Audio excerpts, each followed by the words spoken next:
Thank you, Adrian. Yeah, and Andrew, I don't know if we typically start with just announcements or something like that, or should I just go straight into this? If everybody has announcements, that's a great point. If there's something, this would be a good time to sort of get caught up since we're reconnecting here as a group. Okay, there's always ways to get things out. You can email me or Julia. We're happy to share with everybody what's going on.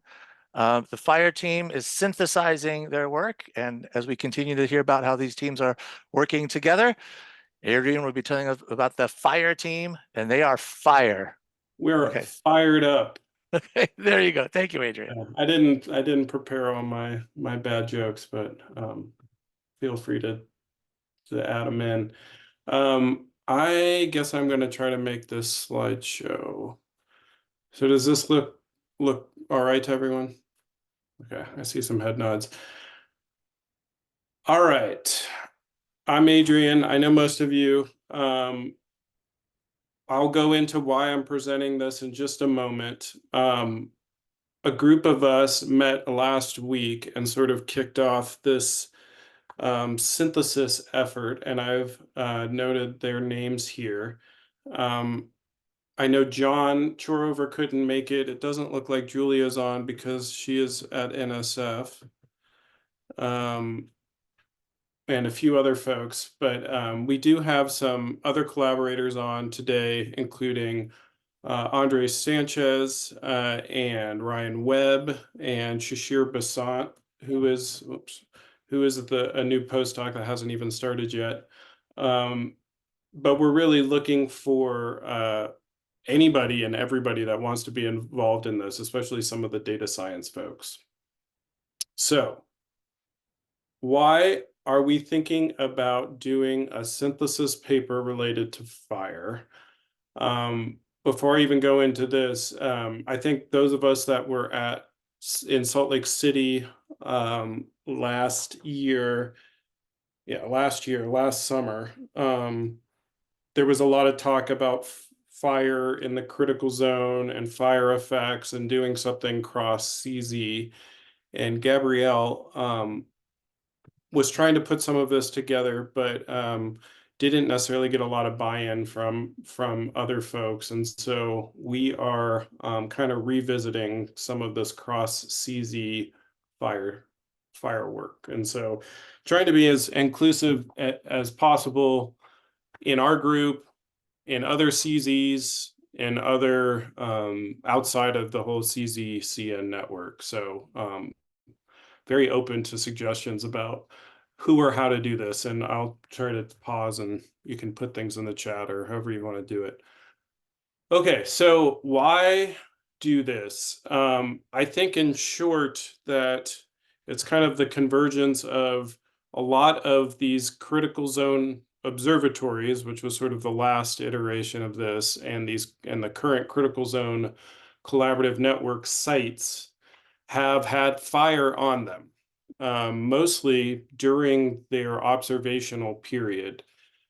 And so it's the convergence of that and then having unique measurements at these sites, specifically related to subsurface and surface properties of the critical zone. So I think conceptually, we're in a unique place where we have sites that have been monitored and have experienced fire and some amount of post-fire recovery is the word often used.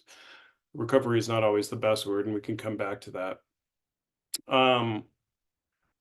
I will make the argument, and we don't have a lot of fire scientists on the call to argue with me about this, but subsurface structure in particular is not really used or incorporated a lot into fire science. So maybe there is an opportunity for some knowledge gaps to be filled by integrating critical zone science into fire science. And fire science, I'm going to use broadly to mean both, fire spread, which I think would be less of a focus, but particularly post-fire recovery and management. And that's the next point is there's a lot of management interest in this. Here in the Sierra Nevada, we're getting these gigantic fires, and there's management interest in reducing fire severity, but then post-fire management, and I'll talk a little bit more about that.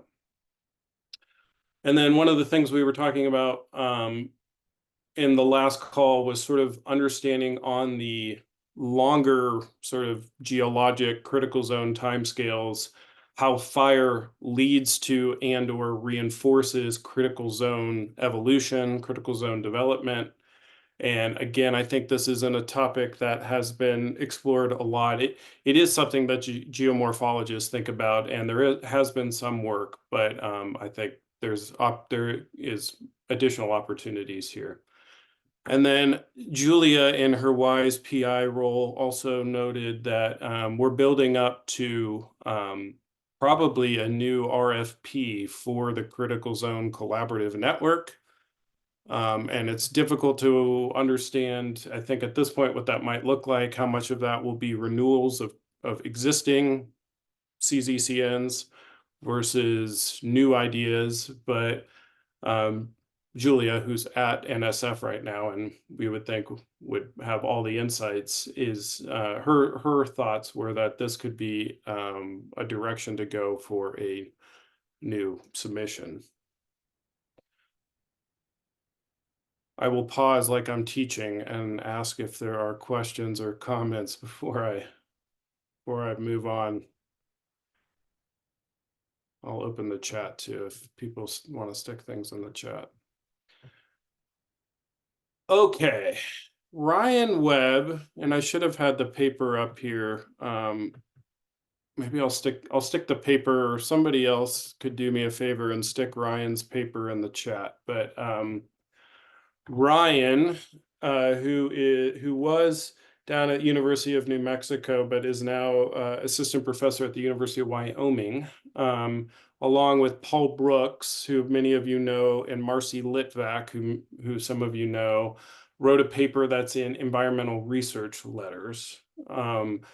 And it was one of the papers that really spoke to me. You know, sometimes you read these papers and you're like, that's kind of like all the things I've been thinking about, but actually like intelligible. Thanks, Ryan, for putting the link in there. And what it's really getting at is the role of topography and different energy and water environments on post-fire recovery. And I will probably butcher this a little bit, but the idea here is that the different energy environments of south facing and north facing. So the right-hand column of hill slopes here is north facing. The left-hand column is south facing.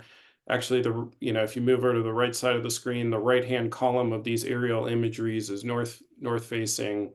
The left-hand column is south facing. The different energy environments and how they then interact with precipitation and snowpack really will influence how they then recover from fire. So the first row here is pre-burn conditions, where you have more vegetation on the north-facing slope, and then short-term response after the fire or post-burn, where you have more water on the north-facing, and the south-facing has smaller total runoff relative to the north-facing because of increased evaporative demand. And then as the forest reestablishes, you kind of have some reinforcing of this, where biomass recovery is preferential in areas of high subsurface storage. So that would be the lower parts of these hill slopes, and north aspect biomass is more linked to these subsidy patterns. South aspect recovery greatly varies based on soil type and water stress. And so Ryan is working on this actively. I think this conceptual figure is the basis for a proposal he's submitting that would really focus on the Jemez in northern New Mexico, which has seen a couple of different fires. But I think the idea is to expand this out, both sort of in space by looking at different sites across different climate gradients, but also sort of disciplinary wise by trying to involve more about geochemical fluxes and and sort of more of a critical zone bent to it. I don't know if anybody in the group has comments on this, if Ryan wanted to add anything. Um, but this is sort of fundamental to kind of our directions that we're headed with this work.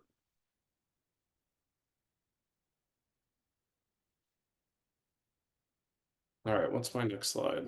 Can't remember. Thanks, Ryan. All right, I get the nod of approval from Ryan. So yeah, so this is the idea here is how do we expand this hypothesis? I think fundamentally, the hypothesis has a lot about, it mentions soil types and subsurface storage, but I think bringing in the idea of subsurface structure, which I'll talk a bit about over the following slides, CZ structure, both surface, but especially subsurface. Work across climate gradients. You can imagine if you're in a place that is drier or gets summer rainfall, those kind of things are going to be really important. The feedbacks to and from critical zone structure, bring in more data, and then bring in the applied angle, as I'm saying it here, which is really kind of more of a management way of thinking about this, which I think is my, okay, not the next slide, but I have a slide about that coming. So I have very coarsely, based on one meeting with this group, tried to summarize this into a very long run-on sentence here, where we are thinking about how does fire reinforce CZ structure across different landscapes? How might that change in a future climate? And what are the implications for post-fire management interventions? So how are we going to do this? Conceptualize different hill slopes, critical zone structure, and consider the implications of that. I'll kind of go into that one a bit. Consider how the existing CZ structure is shaped by past fires and how that might change in the future, especially with changing climate and changing fire regimes. And then consider tipping points that will require management interventions. Or I guess another way to think about that is how could we inform management with what we're learning from a CZ infused view of post-fire recovery? This figure is out of a US Forest Service report, and I've seen different flavors of this, but I like this for setting up the post-fire management challenge, which is real and really at the forefront of both the US Forest Service and the Bureau of Land Management. So it's kind of an odd figure, but the y-axis is from current conditions to future conditions. But the sort of left to right is the sort of pace of change or the extremeness of change. And so the idea is that if you have very extreme change, so imagine this as a place where you have like a south-facing hill slope, and that hill slope is now much warmer, or the climate has changed in a significant way where seedlings can't reestablish, or the vegetation that was previously there effectively can't reestablish. That area is transforming into effectively a different ecosystem. You could have places that maybe the fire is on the edge of that, where the ecosystem might not necessarily transform, but it might actually need like active management, where you're actually replanting, or you're sort of selecting for what the fire post-fire ecosystem might look like. And this is the idea of adaptation or enhanced adaptive capacity.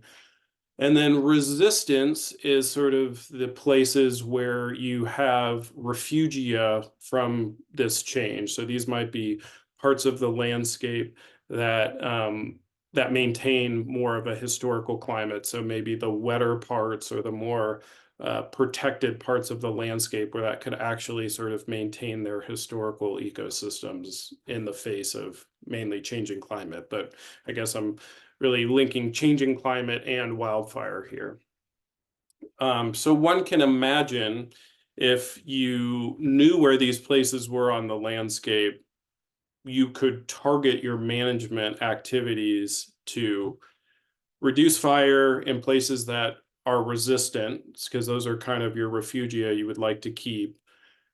Actively work on these adaptation parts of the landscape, and then places that are going to transform, you're going to basically let them sort of transform. I mean, you don't have a lot of management options here to keep the current ecosystems and vegetation. Pausing, are there thoughts or questions on anything so far? Adrian, this is Kristen. I was just thinking of the ball and cup diagrams as you were describing this, and picturing for transformation, maybe that we're seeing the system is jumping over a threshold into a new state, versus maybe on the other side of the picture, resistance, where we're in a ball and cup diagram that will allow that ecosystem state to yeah, maybe there's a steep slope on their ball and cup diagram, I guess, or response surface. Is that kind of how you think? I think that's a beautiful linkage to the metaphor or the conceptual model that that we have been using in the group. Okay.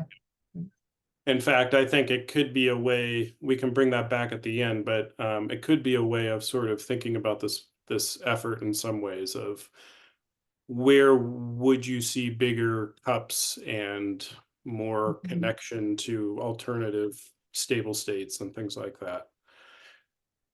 I think what we'd like to do is take the big conceptual thing and link it to some real places and real data. And that, of course, is very hard. Yeah. Other thoughts before I move on? Okay, so what I'm going to do, I think, for the next few slides and then kind of wrap it up into just an open discussion here is get a little more nitty gritty of how we might do this. One of the challenges that have, I've been in the sort of CZ world now for a while. I was kind of in the CZO world with Julia pretty early in that life of those projects, and then into these current projects. And one of the fundamental challenges that I think NSF really focuses on is the ability to go across sites and have common measurements or common findings. And wow, it's really hard because our network is not really set up for that the way that, say, like a Neon, if you're familiar with Neon, their network is very much like protocols and every site is the same. So we have to be very creative. So what I'm trying to do here is take sites that I know have had fire, which are the sites listed here. I won't talk about Reynolds Creek because I don't know that it actually fits as well as some of these other ones. And talk about what might be the fundamental measurements that we do have in common. And I think the measurements that we particularly have are geophysics and soil moisture and soil pit data. Those are field measurements that I'll try to focus on a bit. And then obviously we have the potential or have access to remote sensing from satellites or airplanes at a lot of these sites. And we could run models or use existing model output at a lot of these sites. But I think the riddle is always, what are the common field measurements that one could bring to bear? So I'm going to run through some of these sites. Yeah, something got too much going on in this one. I don't know if this pasted over funny from, no, I just don't know my own slides. I just copied and pasted these from papers. What we apparently have, and John Chorover's not on to sort of correct me with this site in particular. Andres might know some of this, but I think what we have at a lot of these sites is seismic data and ERT, or electrical resistivity in tomography. And so ERT is giving us more information about its subsurface structure, but it's highly influenced by soil water content or subsurface water content. Seismic is giving us things about subsurface structure inferred by basically how fast energy waves are propagating through the subsurface. And so the common measurement that I'm trying to link across this is these subsurface geophysics. I would also argue it's a unique observation, both in terms of there's not many of them, and we have this it's highly relevant to the CZ, the shallow geophysics. I think it got cut off, but this top one I believe is the seismic inversion, and then the bottom one is the electrical resistivity inversion across this site that I know very well. I spent a lot of time actually at this zero order basin site at the top of Redondo Mountain here in northern New Mexico.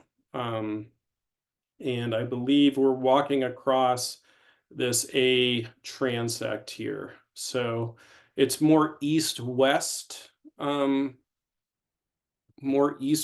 aspect. The B transect would be north-south, so there is more of a north-south, but it doesn't quite, yeah. Anyway, you can see there's sort of different facing aspects, and then across the different facing aspects, we see in particular a big difference in the ERT measurements. So then this site burned severely in the Thompson Ridge fire in 2013.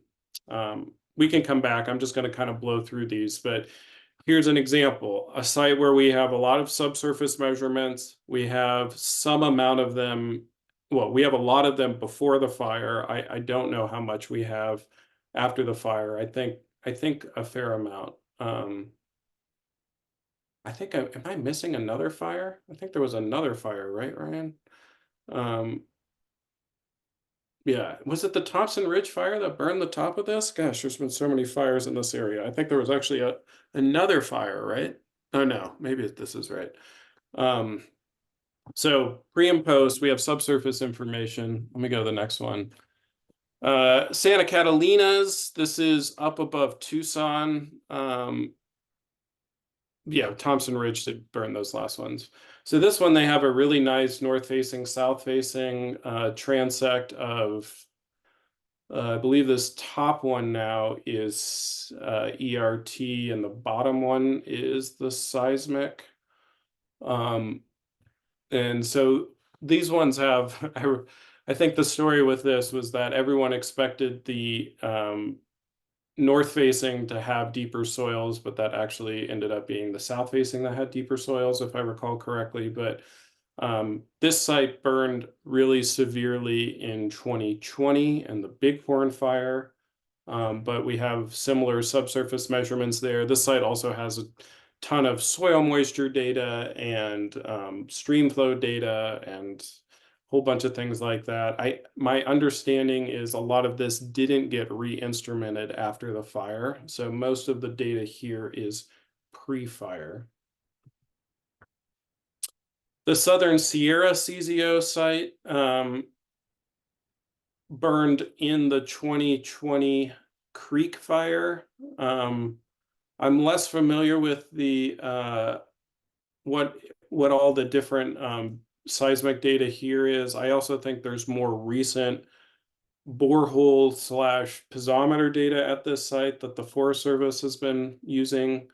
We probably need to involve some other collaborators there, but you can see again, I believe this is seismic data that has been transformed. No, it's in velocity. Yeah, so this is seismic data. So in yeah, I'm going to butcher this because I'm not a geophysicist, but you can think of it as the waves are propagating more slowly through the unconsolidated material that is shallow, and then when they get into very consolidated, like bedrock material, the velocity is much higher because the energy is being propagated more efficiently. This site has a ton of measurements. Again, I think more heavily leaning to pre-fire than post-fire. And then one of our favorite sites in this group is the Illilouette Creek site. It's been burned a whole mess of times. And we were able to go out last summer and run ERT and seismic at this site. You can actually see some of these lines are going over post-fire areas, right? You can actually see all the dead. I don't know how good your resolution is, but you can see the dead fallen trees here.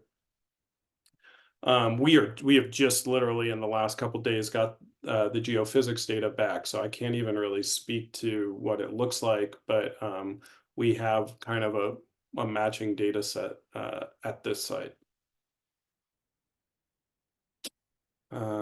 Yeah, and I'll just skip through this a little bit. All right, I think this is. All right, so I was going to wrap it up here and open it up for discussions about research directions and common measurements. So let me blow through these really quickly. I think it's a little bit repetitive, and then I will just sort of open the floor here to some discussion. So research directions or questions. How does vegetation differ across aspects prior to the fire? And then how does it differ across aspects after the fire? Seems like something we could measure potentially with remote sensing. What are the implications for DOC and DIC and other solute exports before and after the fire? That might be a little bit harder depending on the site. What is the interacting role of climate and topography on water and solute fluxes following fire at sort of at these hill slope scales? What is the role of CZ structure on that?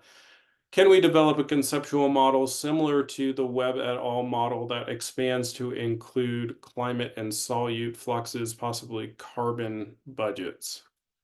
That's what I came up with, kind of just based on one conversation with the group. And then I've sort of talked about this, but remote, like what are the common site measurements? Kind of in reverse order here. From field observations, we have this geophysics information, which I think is really unique and probably something that we should try to build on. There's also other subsurface information.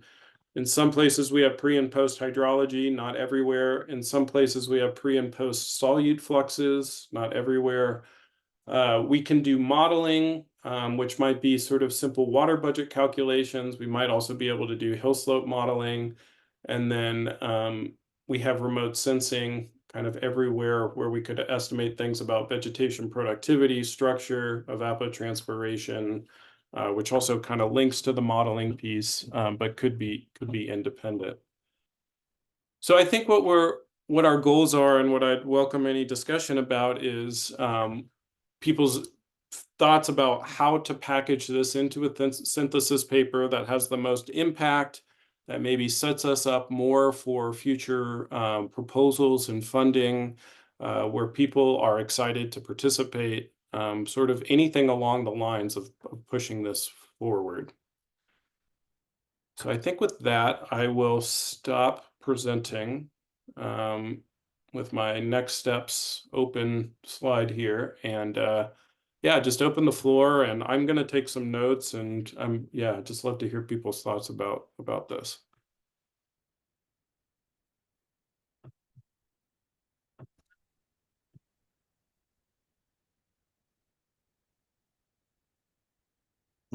Adrian, can I say something? Please.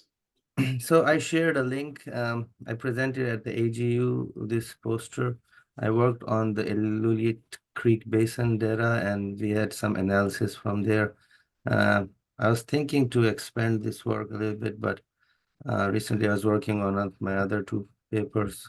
So if this is something which is almost close to what we are doing and can expand on, this can be a quick way to start something. That would be great. I think the tool, Ijaz, is really useful. I think if we, yeah, we could potentially bring in things about vegetation response as the, dependent variable. That might be, I wonder if we could apply the tool in a slightly different way. Mhm. Does that make sense to you? Yeah, you had a look at the link I shared? Yeah, and I remember it. Oh yeah, I think I remember the post. What is the tool called again? I'm forgetting. this was I'm doing some CCM analysis called Yeah, I'm right. yeah, convergent cross mapping. It is I mean this can be just like a one kind of tool. There are many other tools of these kinds. Well, I think having some kind of data science, big data piece of this would be hugely valuable. Even if it was maybe more just about like what you could do. Right. And I remember you were planning to include like more sites to this kind of analysis. Once before the AGU, we had a meeting, if you remember. You sent a paper to me, like that paper, they were like trying to collect a lot of data from different sites and then see the impact together, or like how it's. So that is still in my mind. I'm not sure if we can still work on that, or you want to change the gears. I wonder if we could roll it all together. I mean, my recollection was we were talking about pre-post fire changes in soil moisture and soil temperature, which I think we could potentially bring into this kind of analysis. But yeah, I don't have a strong opinion right now of whether that should be included in this or something else. But I do think the tools you're bringing to bear could be really helpful. Mhm.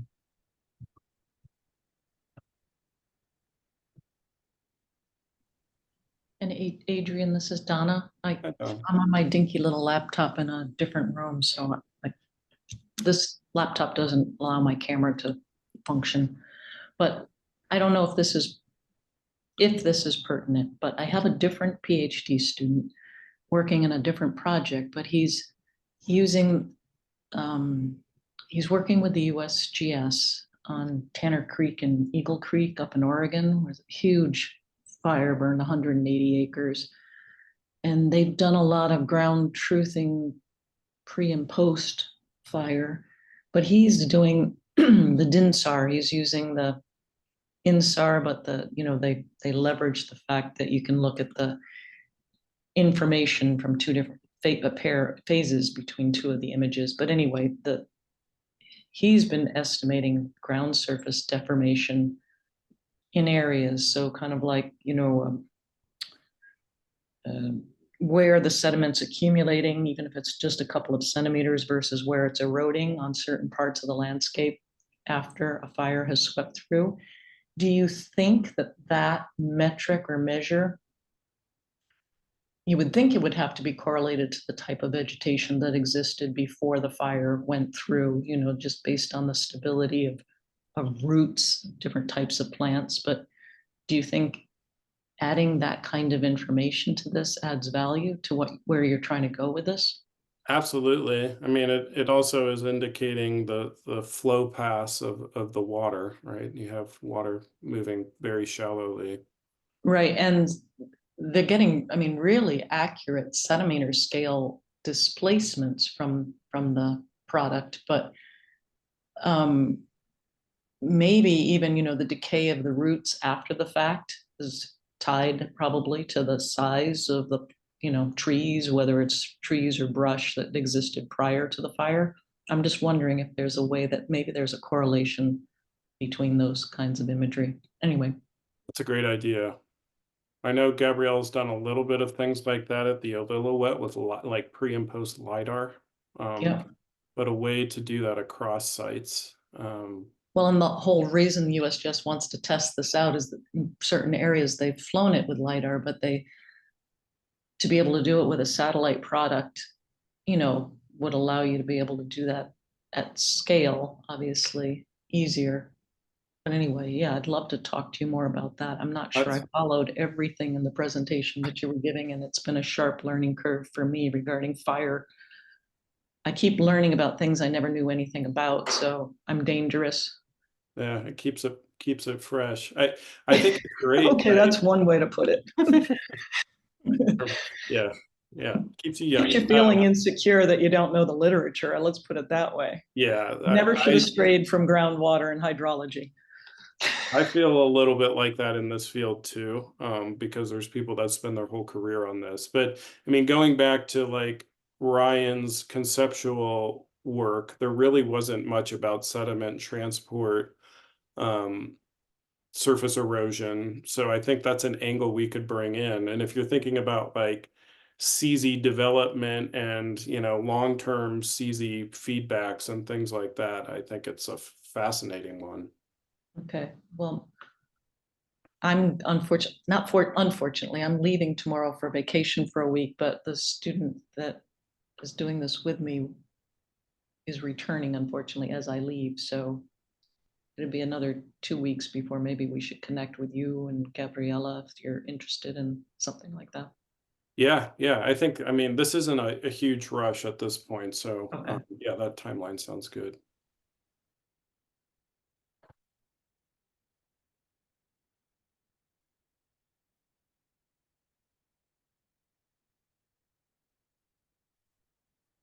Yeah, other thoughts, even crazy ideas or anything out there.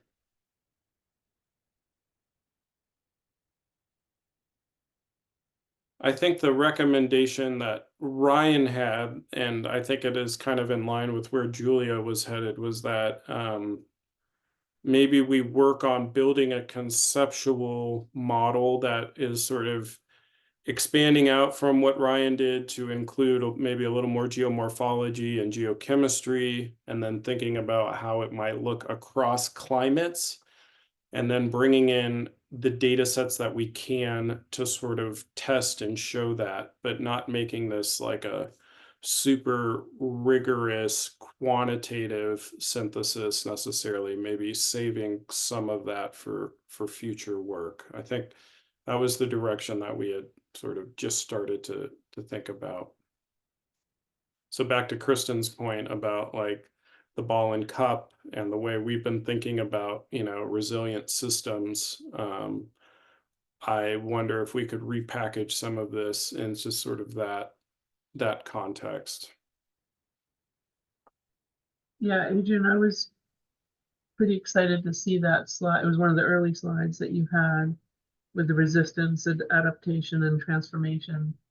Because we think about that on river systems as well, like on a reach scale, some reaches are going to just be resistant to change because of their bedrock morphology or whatever. And others are more sensitive to change. And there are some reaches that we just want to try a passive restoration approach with, just let them go, just get out of their way and let them go. And then there are others that are maybe in that adaptation circle that where a more active management approach is reasonable. Are you thinking about, so we map this along river networks, right? Are you thinking about mapping this at the landscape scale based on remote sensing those environments that are either resistance, adaptation, or transformation? And then if so, could we do that across large scales and then have some of these sites that you just shared with us be examples of those settings where we do have more detailed, robust in situ sensors and measures? I mean, I think that's a great idea, probably a little bit beyond the scope of what we would do in a single paper, but like along the lines of the scope, probably for like a proposal or something like that. Right. I And do do your, think that, go ahead. I was just going to say, do your sites span that gradient of climates that we're interested in? Sounds like they do. I think we do. I mean, I think even within a small area, I think we see this in the Jemez, and in some ways, I think Ryan's work is getting at this, is like just across a small area where you have a south facing, you have a valley bottom, you have a north facing, parts of that landscape are more resilient and less resilient, especially when you think about future climate effects. Definitely. So we might be able to do this at like a small scale and a large scale. I mean, Mhm. I think what could be really valuable would be just a conceptual model about why you think that, especially the CZ structure, would lead to places that are more or less resilient, Mhm. that then you kind of, work to expand to sort of the scales that you're talking about. That could be really valuable sort of first step, I guess. Mhm. Like that.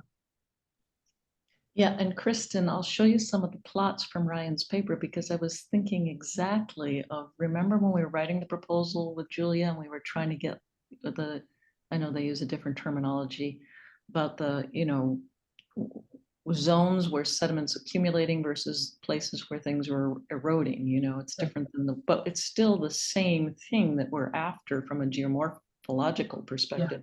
Up Just and at the downstream. landscape scale rather than in the river network. Exactly, and so the graphics you're proposing, I think would be cool, but maybe we could even do that with this work that Ryan's doing now and then extend it to something related to this paper. Okay. If it shows a connection with the types of plants, that are growing. Anyway, Yeah. very cool. Well, this is really helpful. I think that I like the connections back to like adaptive management. I think it grounds us a little bit in something really useful, I guess, for lack of a better word. Mhm.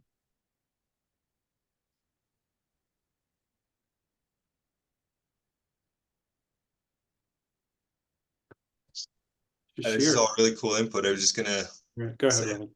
Oh, I'm sorry. Did I cut somebody off? No, Okay. you're right on point. Yeah, and I'm just trying to think of like how to make it in simple terms for adaptive management of like some sort of metric, right? Like from a water budget, like we could do some type of aridity index, just a ratio with precipitation to potential evapotranspiration for the energy and how that might vary on a north versus south facing slope, and then bring in something like, I don't know, pore volume of the critical zone, some kind of storage metric of the soil about the about water storage, as well as maybe, I don't know, fractured bedrock versus not, so is it like a sponge versus a Teflon basin kind of thing? All that kind of simple metrics that we can bring it together and show the different size cups.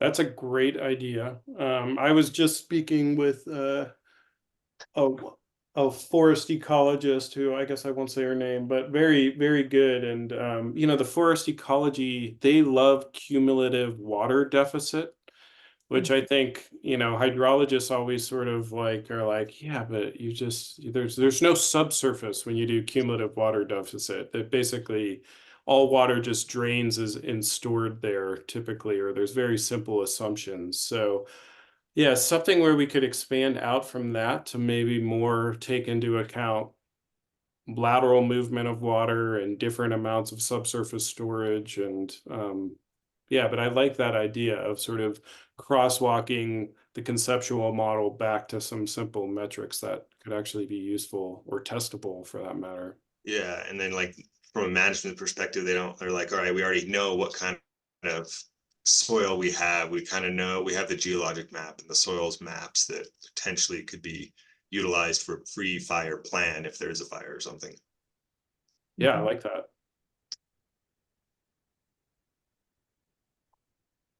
Shashir, did you have a comment? Yeah, I was.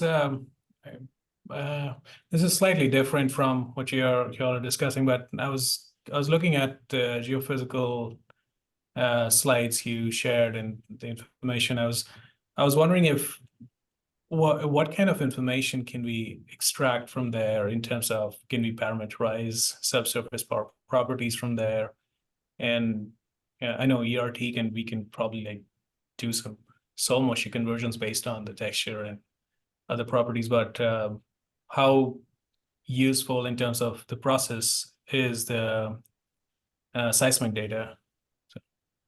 So the way I was kind of thinking about it is simply, do you have more storage on the ridge tops than at the valley bottoms or vice versa? And do you have more storage on more potential storage, higher porosity, I guess is really the more correct way to say it. Higher porosity on north facing or south facing slopes, and just sort of thinking about the matrix of possible interactions between subsurface structure and like energy environments. Because you always effectively in the northern hemisphere have more energy onto south facing slopes. That's obviously going to change based on latitude and cloud cover and steepness of the slopes, but there's some consistency to that. But I guess I would argue, and I think it's an open argument, but I would argue the range of subsurface variability you could see across that simple conceptual figure that Ryan was showing is actually quite high, right? Some places seem to have more porosity on south facing slopes, and some places seem to have more porosity at the ridge tops than the valley bottoms, and then vice versa to those. And just thinking about how that matrix might interact to influence post-fire processes. Yeah, that makes sense. I was just trying to get some idea into like what. Yeah, thanks for that. Well, please comment on that, because I that's just my sort of simple way of thinking about it. But again, trying to crosswalk Ryan's idea, which was more topography, energy, water interactions with the subsurface structure, and trying to bring those two things together. Yeah, I mean, I guess another thought I had was that is there a way to ground truth this information and then convert that information into some which is applicable into a more physical process-based model? Yeah, and I would say again, I think that maybe is beyond the scope of a single paper like this, but yeah, I think that would be a really valuable goal. I mean, post-fire hydrology is so hard to model, and really is, like, I would say, a frontier in sort of prediction. We're very poor at predicting post-fire hydrology. So I would assume then we're also poor at predicting post-fire solute fluxes and things like that. And Andrew might have comments on that, and Andres, but I think this stuff is so hard to physically model. I can say from my experience, a lot of frustration in trying to model post-fire solute fluxes. It's my experience. I feel like it's a pretty shared experience, though. Yeah, and same with post-fire hydrology, and the interaction of those two. It just makes it more complicated, right? So I think building up to basically like we could improve the processes by which these physical models work is really good fodder for future proposals, future papers. Maybe beyond the scope of this, maybe here we could talk about what the implications are and how well those are or are not included. If you think about something like subsurface, like hill slope scale variability in soils, like more or less, you don't really see that in Cisurgo, right? Like, it's not really capturing that. It doesn't have enough information. So I guess one could make the case, like, if you do see that in the geophysics data, is that important, and is that something that's basically not being incorporated into our sort of coarser scale hydrology and geochemistry models? Yeah, I agree. Yeah, I mean, I think there's a lot to take from that information, and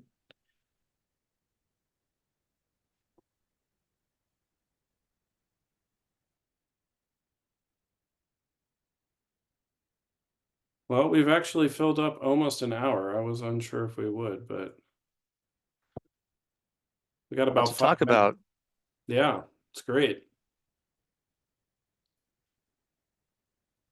Are there other comments? I could end with just some like ideas for like next steps and things like that. Adrian, I had another point related to your discussion on adaptation transformation earlier with Kristen. Yeah, I was wondering how much will the role of, so subsurface has a role in how vegetation responds, but how much of vegetation information are we going to use in terms of identifying sort of like the stable spatial niches in landscape? Yeah. Yeah, I'm not sure I totally follow the question, but I guess the way I've been thinking about it is like the Illilouette Creek, where you kind of have like forest, shrubs, meadows, and you're not at the species level, but you're sort of at the like vegetation type level. Is that what you're sort of asking? Sort of, but I was also thinking in terms of plant water status and if that could be used as a proxy for identifying which systems are more at risk for fire and which systems are more resilient to keeping the same state. I think that's a great one. I do think there's the potential to do sort of simple water budgets, which would potentially give you some inference about that, but not necessarily a direct measure of that. But I think in some ways that's Ryan's proposed conceptual model is getting at that a little bit. But if we could show that with actual data that south-facing slopes are, more water stressed. Because obviously, if you take that to a wet enough place or a place where the energy environment is less different across the slopes, then presumably that difference starts to collapse. Yeah. And I Yeah. said, Brian, it wasn't a slip of the tongue because I was thinking about other people to involve, and I have written down Brian Ebel. He's at the USGS. He does a lot of post-fire hydrology modeling. He's involved in the dynamic water project that I'm on. Well, who are other people that we might consider involving in this?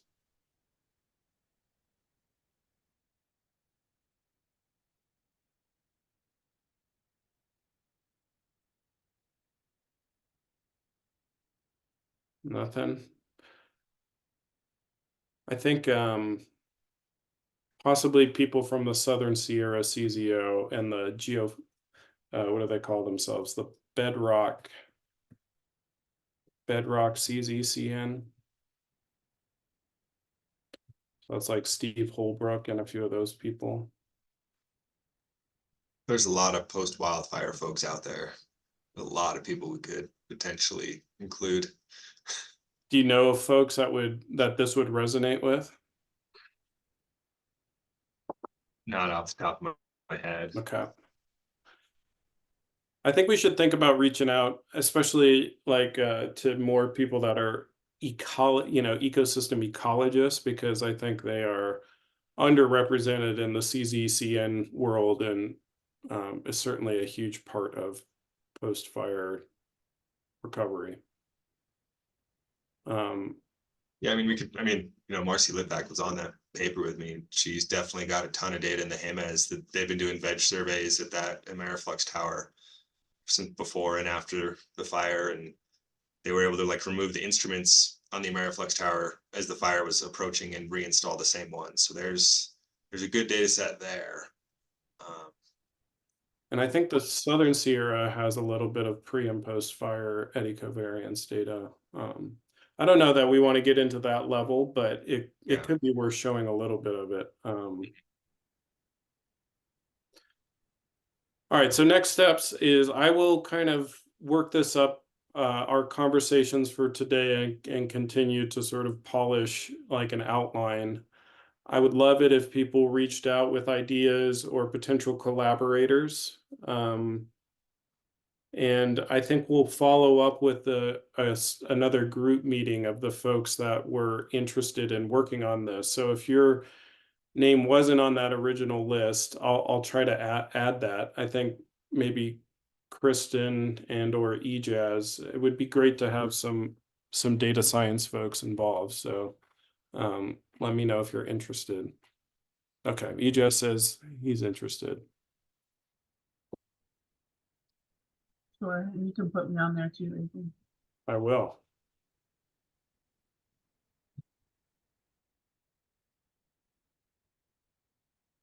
Well, thanks. I imagine this will launch sort of slowly because we don't necessarily have people with a ton of time to work on it, and the idea is still not fully formed. But Shishir is the new postdoc coming on, working on some of this. So, and there's a new PhD student in my research group interested in this. So maybe over the summer, we'll get it all together.